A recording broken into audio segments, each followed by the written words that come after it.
I've realized how bad the epidemic is from the amount of families that we see. If I get a call from a family that's lost a family member now, whether the family's open about the manner of passing or just simply the age, my mind goes immediately to this person overdosed. So I would say it's affecting the funeral business in the sense that it's creating a demand of funerals for a demographic that shouldn't be here.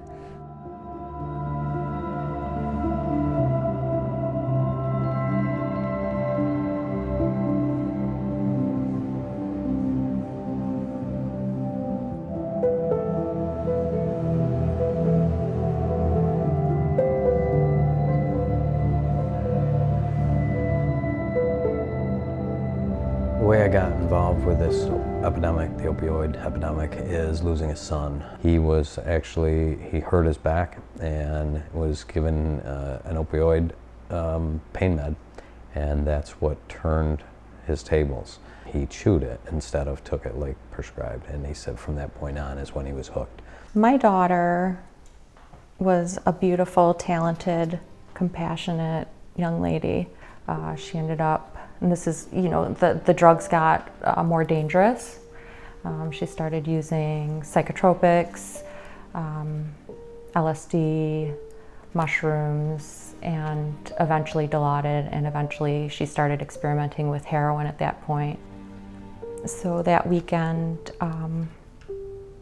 she told us who she was going to stay with, but that person couldn't accommodate her either. He didn't want her staying with him, and he put her up in a hotel room, and that's where she overdosed fatally.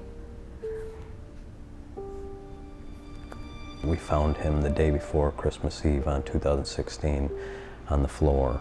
He had a needle in his arm. He had Narcan actually on his bedside table, and he had tooth fairy money for his daughter, but he was on the floor, dead.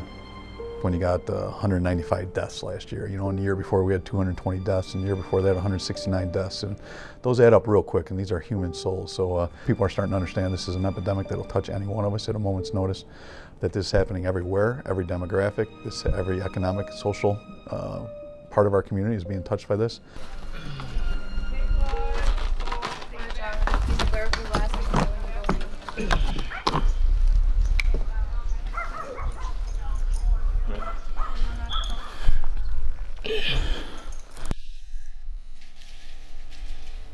The people are upstairs and it's really dark there anyway, so I'd rather just stay down here if you don't mind.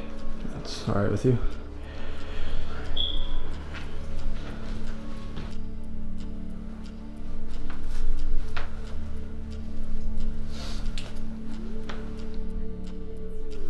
A bunch of clothes and stuff we left. We used to bring them clothes, especially during the winter.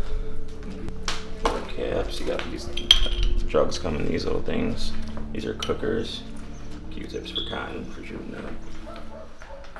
But I remember trying it, and the feeling that I got was unlike anything. I had a friend describe it as it was like crawling back into the womb. It was like a safe feeling, like, I don't know, like serenity in a pill, you know what I mean? And that's the only feeling I ever wanted after that. We lost our son Scott February 22nd, 2016. Scott struggled with heroin addiction, and our younger daughter did as well. She's doing pretty good now. So we decided after he passed to start SOARS, which is Substance Overdose Awareness Recovery Service. It can help anyone out there struggling, families that are struggling. We started a grief support group, Forever in Our Hearts, where families can come and just be with people that get it and understand what they're going through, Hope Dealers is a support group. We support addicts who are still in active addiction. We support addicts in recovery and their family members. We pick up needles. We do outreach while we're doing cleanup, which involves lunches, clothing, personal care items, survival gear, and Narcan that we're passing out during that. We meet every Sunday between 9:30 and 10 a.m. right here at 10 Sullivan Street. And then we spread out all over the city and clean up all day till about 3:30. I think fentanyl is devastating our country. our communities and our country, and it's sad. You know, we have to, I think our sheriff, Todd Baxter, is just taking the reins and run with this. We have a heroin task force I'm a part of, and I work with the sheriff's department. They're cracking down on dealers and they're putting them away, and that's a beautiful thing too, you know.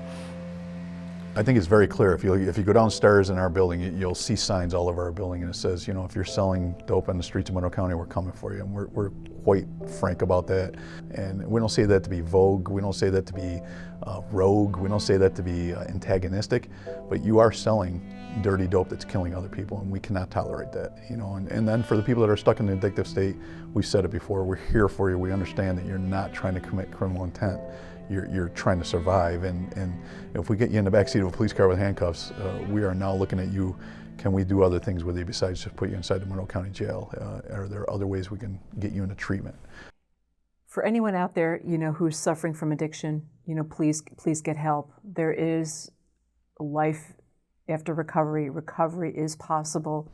But one of the other things that we started here at the Sheriff's Office is inside the jail, we actually started a medical assisted therapy wing, where now we have people that are screened inside the Monroe County Jail. If they're in an addictive state, we have now brought, if you will, this is a tough sell and a culture change, we now bring drugs into the jail, and they're medically prescribed drugs with doctors prescribing them. But as people are going through that addictive state in the jail, they can now start their medical assisted therapy inside. But I always say I have 90-day inpatient beds. I have 180-day inpatient beds. You know, if you've been sentenced by a judge for how many days, I now can make you the inpatient bed that your family's been dreaming of. I have you in custody and an inpatient bed. So my challenge to my staff is make the Betty Ford Clinic of addiction inside the Monroe County Jail, because we got what everybody else dreams of. We got them in custody, which is a great benefit.